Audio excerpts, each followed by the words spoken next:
അമ്പലത്തിനകത്ത് വരുമ്പോൾ ഒരു ഫീൽ കിട്ടുന്നുണ്ട്. മലയാളികൾ ഇപ്പോൾ ഈ ഉത്തര ഗുരുവായൂരപ്പൻ ക്ഷേത്രത്തിൽ അവർ ഇങ്ങനെ നിറഞ്ഞു കവിഞ്ഞുകൊണ്ടിരിക്കുകയാണ്. മാത്രമല്ല ഇതിലെ ഒരുക്കങ്ങളൊക്കെ അവസാനവട്ടമായിരിക്കുന്നു, സദ്യയുടെ ഒരുക്കങ്ങളൊക്കെ അവസാനമായിരിക്കുന്നു. കാരണം നമുക്ക് കാണാം അതിന്റെ പുറകില് വലിയൊരു ക്യൂ, ഇവിടെ ഈ തൊഴുവാനായിട്ട് തയ്യാറായി നിൽക്കുന്നവരുടെ വലിയൊരു ക്യൂ തന്നെ കാണാം. ഇത്തരത്തിൽ ഇവര് വലിയൊരു ഓണ ആഘോഷത്തിലേക്ക്, ഓണം മൂഡിലേക്ക് കടന്നു കഴിഞ്ഞിരിക്കുന്നു. ഡൽഹിയും ചേട്ടാ എങ്ങനെയുണ്ട് ഓണം? എങ്ങനെയുണ്ട് ഇപ്രാവശ്യത്തിന് ഓണം വൈബ്? എങ്ങനെയുണ്ട്? അടിപൊളി. സ്ഥിരമായിട്ട് ഇവിടെയാണോ? അല്ല, ഞാൻ ഡൽഹിയിൽ ഇപ്പം ആദ്യമായിട്ട് വരുന്നത്. എങ്ങനെയുണ്ട് നാട്ടിൽ ഓണം ഡൽഹിയിലും ഓണം തമ്മിലൊരു? പുറത്ത് കാണുമ്പം അധികം ആൾക്കാരൊന്നുമില്ല, പക്ഷെ അമ്പലത്തിനകത്ത് വരുമ്പോൾ ഒരു ഫീൽ കിട്ടുന്നുണ്ട്. നാട്ടിൽ ഓണാണോ ഡൽഹിയിൽ ഓണാണോ? ഒരു കളറായി കളർ നാട്ടിൽ തന്നെ, പക്ഷെ ഇവിടുത്തെ ഒരു വൈബ് ഉണ്ട് ഡൽഹിയിലോണം. ഇവിടെ ആദ്യമായിട്ടുള്ള ഓണാണ്, പക്ഷെ ഇങ്ങനെ ഒരു ചുറ്റുവട്ടമൊക്കെ പ്രതീക്ഷിച്ചോ? ഇല്ല, ഒട്ടും പ്രതീക്ഷിച്ചില്ല. നല്ല രസമുണ്ട്. ഈ സദ്യ കഴിച്ചിട്ടല്ലേ ഇനി പോവുള്ളൂ? തീർച്ചയായിട്ടും. ഇത്തരത്തിലാണ്. ചേച്ചി എങ്ങനെയുണ്ട് ഡൽഹിയിൽ ഓണം? എങ്ങനെയുണ്ട്? അടിപൊളി. ഇപ്പൊ ഇവിടെ കൂടുതൽ മലയാളികളാണ്, മലയാളികൾ മാത്രമല്ല പുറത്തുനിന്നുള്ളവരൊക്കെ ഉണ്ട്. അപ്പൊ എങ്ങനെയുണ്ട് നാട്ടിൽ ഓണം വെച്ച് നോക്കുമ്പോ ഇവിടുത്തെ ഒരു? രണ്ടിടത്തും അടിപൊളി തന്നെയാണ്. അപ്പൊ വീട്ടിലെ ആഘോഷമൊക്കെ കഴിഞ്ഞോ? ഓ, ഒക്കെ തുടങ്ങി കഴിഞ്ഞോ? അപ്പോൾ ഇത്തരത്തിലാണ്. എങ്ങനെയുണ്ട് ഓണം? എങ്ങനെയുണ്ട്? നല്ലതാ. പാട്ടൊക്കെ പാടോ? പാട്ട് പാടോ? ഓണപ്പാട്ട് പാടോ? പാടിയേ ഒരു പാട്ട് പാടാലോ.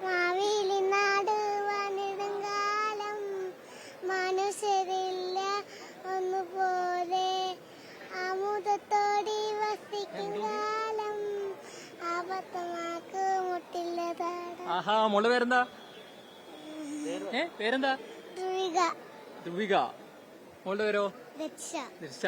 അപ്പോ ഇത്തരത്തിൽ ഓണാഘോഷം, ഡൽഹിയിലെ ഓണാഘോഷം വളരെ മനോഹരമായിട്ടാണ് നടന്നുകൊണ്ടിരിക്കുന്നതിൽ നമുക്ക് കാണാം. വിപുലമായ രീതിയിലുള്ള ഒരുക്കങ്ങൾ, ക്ഷേത്രങ്ങളൊക്കെ പൂക്കൾ കൊണ്ട് അണിയിച്ചൊരുക്കുന്നു. മാത്രമല്ല പുറത്ത് വലിയ പൂക്കളം തീർത്തിരിക്കുന്നു. രാവിലെ മുതൽ ഇവിടേക്ക് നിറയെ ആളുകൾ വന്നുകൊണ്ടിരിക്കുകയാണ്. അപ്പോ ഇതിന്റെ ഒരു ആഘോഷത്തിന്റെ ഒരു മട്ടും മാവും ഒക്കെ കാണുമെങ്കിൽ ഏകദേശം ഒരു കുറച്ച് അല്പസമയം കൂടി കഴിയണം. കാരണം ഈ തൊഴുതൊക്കെ കഴിഞ്ഞിട്ട് എല്ലാവരും പുറത്തു വന്ന ശേഷമാണ് ഇതിന്റെ ഒരു വിപുലമായ ഒരു ആഘോഷം ഒരുക്കിയിരിക്കുന്നതിൽ വിവിധ കൾച്ചറൽ പ്രോഗ്രാമുകൾ, പരിപാടികൾ ഉൾപ്പെടെ അണിയിച്ചൊരുക്കിയിട്ടാണ് ഈ ഗുരുവായൂരപ്പൻ ക്ഷേത്രത്തിലെ ഓണം. മാത്രമല്ല ഡൽഹിക്ക് പുറത്ത് ഈ ക്ഷേത്രത്തിന്റെ പരിസരത്തൊക്കെ ആയിട്ട് വിവിധ അസോസിയേഷനുകൾ ഈ ഓണപരിപാടികൾ കൊണ്ടാടുന്നുണ്ട്. ഡൽഹിയുടെ മറ്റ് മേഖലകളിലും ഈ ഓണപരിപാടികൾ വിവിധ തലത്തിൽ കൊണ്ടാടാനുള്ള തീരുമാനത്തിനുണ്ട്. എങ്ങനെയുണ്ട് ഡൽഹിയിൽ ഓണം? എങ്ങനെയുണ്ട്? ആദ്യമായിട്ടാണോ ഡൽഹിയിൽ? ഇവിടെ പഠിക്കുക? എങ്ങനെയുണ്ട് നാട്ടിൽ ഓണം വെച്ച് നോക്കുമ്പോ ഡൽഹിയിൽ ഓണാണോ? ഇവിടെ അടിപൊളിയാ. ഇവിടെ വന്ന് പിന്നെ ഫ്രണ്ട്സ് ഒക്കെ ആയിട്ട് ഇങ്ങോട്ടേക്ക് വന്ന്. ഇവിടെ ഇന്ന് മാത്രമുള്ള ആഘോഷം അല്ല, ഡൽഹിയിൽ കുറെ ദിവസമായിട്ടുള്ള ആഘോഷം, അതിലൊക്കെ പങ്കെടുത്തോ?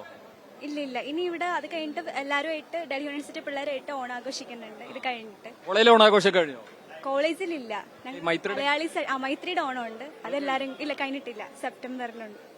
അപ്പോ ഇത്തരത്തിൽ വിപുലമായ രീതിയിലാണ് ഓണാഘോഷം. അതിൽ ജാതി മതഭേദമന്യേ എല്ലാവരും പങ്കെടുക്കുന്ന തരത്തിലാണ് ഇവിടുത്തെ ഓണാഘോഷം അണിയിച്ചൊരുക്കുന്നത്. ഇതിന് രാവിലെ മുതൽ ആൾക്കാർ എത്തിത്തുടങ്ങിയിട്ടുണ്ട്. അത് നമുക്ക് ഈ ക്ഷേത്രത്തിലേക്ക് എത്തിക്കഴിഞ്ഞാൽ തന്നെ മനസ്സിലാവും. ഇത്തരത്തിൽ വേറൊരു മോഡിലാണ് ഈ ഓണപരിപാടികൾ. കാരണം പ്രായഭേദമന്യേ എല്ലാവരും രാവിലെ ഇവിടേക്ക് എത്തുന്നു. കാരണം വിവിധ കോളേജുകൾ ഡൽഹിയിൽ നാട്ടിൽ മലയാളികൾ കൂടുതലായി പഠിക്കുന്ന ഒരു സ്ഥലമാണ് ഡൽഹി.